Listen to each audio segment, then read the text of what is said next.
शिडीस ज्याचे लागतील पाय टळतील पाय सर्व त्याचे, या उक्तीप्रमाणे हजारो भाविक साईचरणी नतमस्तक होत आहेत।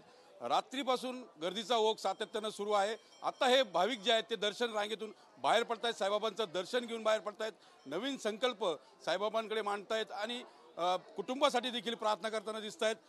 जे भाविक दर्शन रांगेतून बाहेर पडतायत त्यांना साईबाबा संस्थांतर्फे असे मोफत प्रसाद जे आहे तो दिला जातो आणि जवळपास कालपासून 2 लाख भाविकांनी साईचरणी हजेरी लावलेली आहे आणि मोठ्या संख्येने पायी पालख्या देखील घेऊन भाविक शिर्डीत दाखल झालेले आहेत। एकंदरीत जर बघितलं तर मोठं भक्तिमय वातावरण शिर्डीत पाहायला मिळतंय। महिला असतील, पुरुष असतील, सर्वच जण आज साईबाबांचं दर्शन घेताना दिसत आहेत आणि नवीन वर्षाची सुरुवात आपल्या कुटुंबासोबत करताना दिसत आहेत।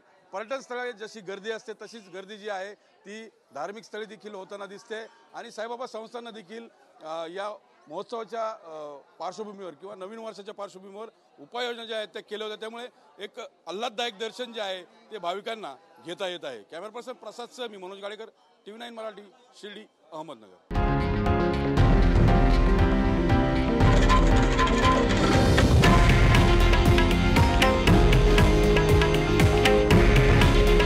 हे आहे देशातील नंबर 1 न्यूज नेटवर्क आणि आपण पाहत आहात TV9 मराठी। काळजी तुमची, हित महाराष्ट्राचं।